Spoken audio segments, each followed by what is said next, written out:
네, 청주 무심천에 벚꽃이 흐드러지게 피었습니다. 무심천은 이맘때 대표적인 봄나들이 장소지만 올해는 코로나19로 벚꽃 구경도 마음대로 할 수 없는 처지가 됐습니다.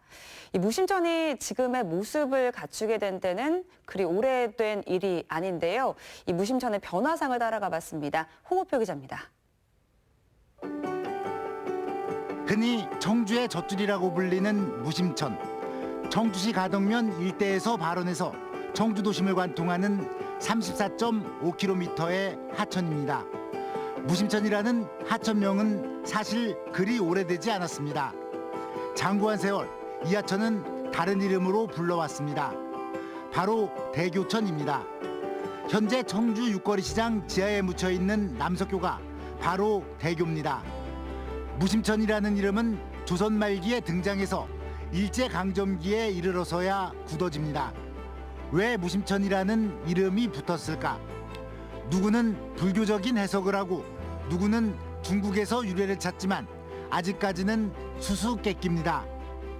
이야기를 이렇게 만들어서 하는 거지 정확한 문헌 기록에는 왜 무심천이라고 했는지 그 이유를 밝힌 문헌은 단 하나도 없습니다.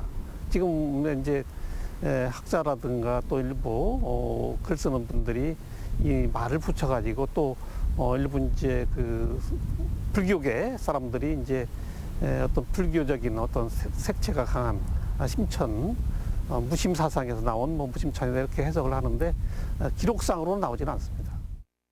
1921년에서 1932년까지 무심천에 제방을 쌓으면서 지금의 외형을 갖게 됩니다.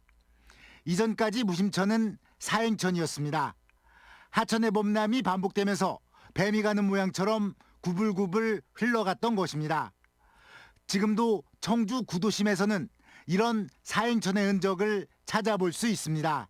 지금 원도심 지역은 비가 올 때마다 유로가 바뀌었다고 봐요. 왜 그러냐면 땅을 파보면 지금 문화동 일대까지가 발굴 조사를 가끔 이제 어떤 건축행위가 있어서 발굴해 보면 전부 다 뻐럭층입니다. 그러니까 청주 원도심 지역은 거의 지하에 뻐럭층이 형성돼 있는데 그것은 바로 수없이 그 유로가 변경되면서 하천이 흘렀다고 하는 그것을 보여주는 거죠.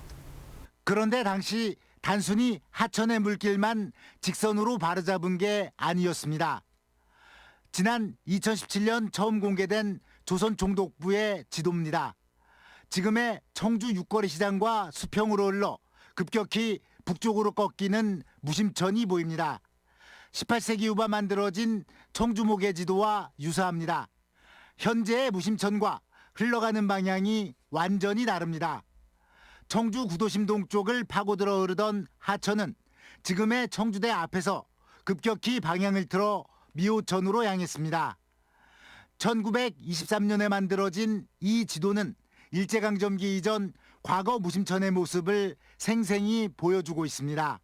그러니까 일신여고와 석교초등학교 사이의 복개도로로 해서 육거리 시장을 그 입구, 그러니까 육거리 시장 동쪽 입구로 해서 들어가는 것이 그 원무심천입니다. 그래서 그 남주동을 돌아가지고 그 중앙공원 서쪽, 지금 저희가 그 재현된 중앙공원의 청주읍성 서벽 그 앞으로 흘러가지고 기계공고 앞으로 해서 그 빠져나가는 것인데요.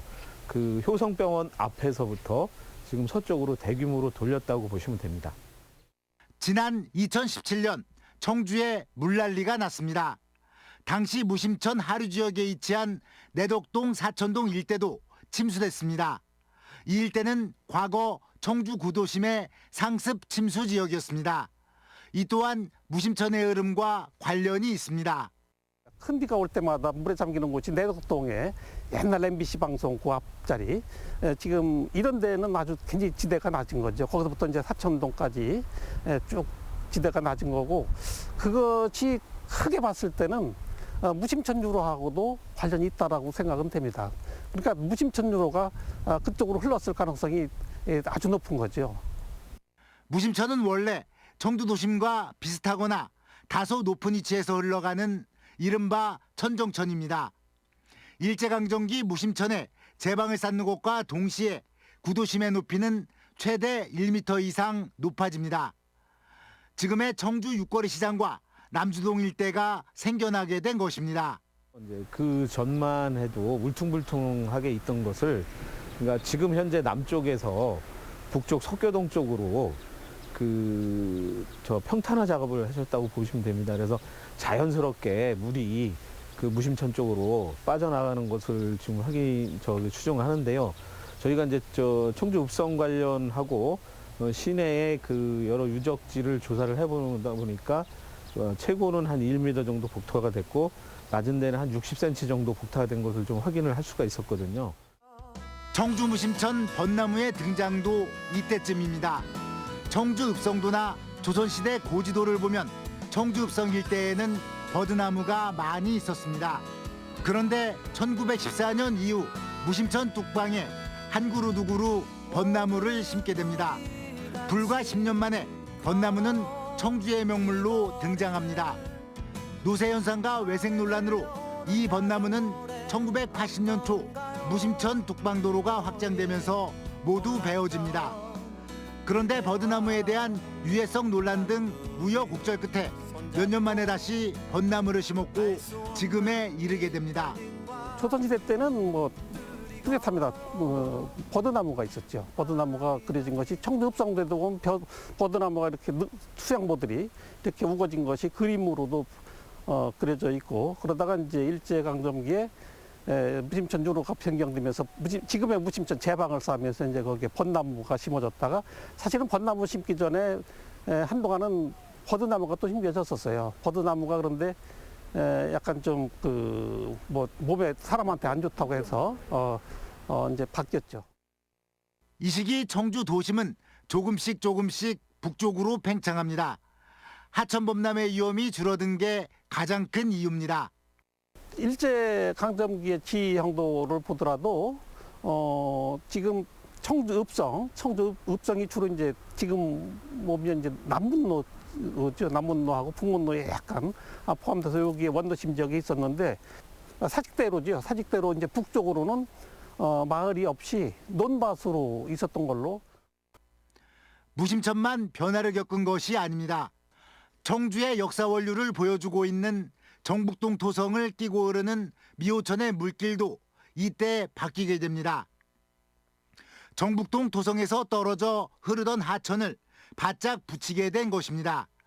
최근 나루터를 찾기 위한 발굴 조사에서도 이 흔적이 발견됐습니다.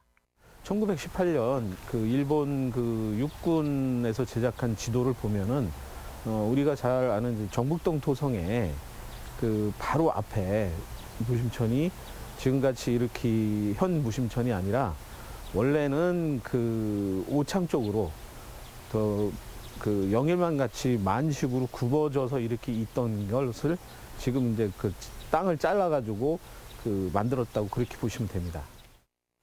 도시의 탄생과 발달에 하천이 미치는 영향은 지대합니다. 청주 무심천은 그 어떤 하천보다 인위적인 변화를 많이 겪어왔습니다. 어쩌면 도시 때문에 하천이 더 큰 변화를 겪었다고 할 수 있습니다. 청주 도심 발달 과정에서 가장 아쉬운 부분은 청주 무심천의 많고 아름다운 지천들이 이른바 복개 사업으로 우리들 눈앞에서 사라졌다는 점입니다.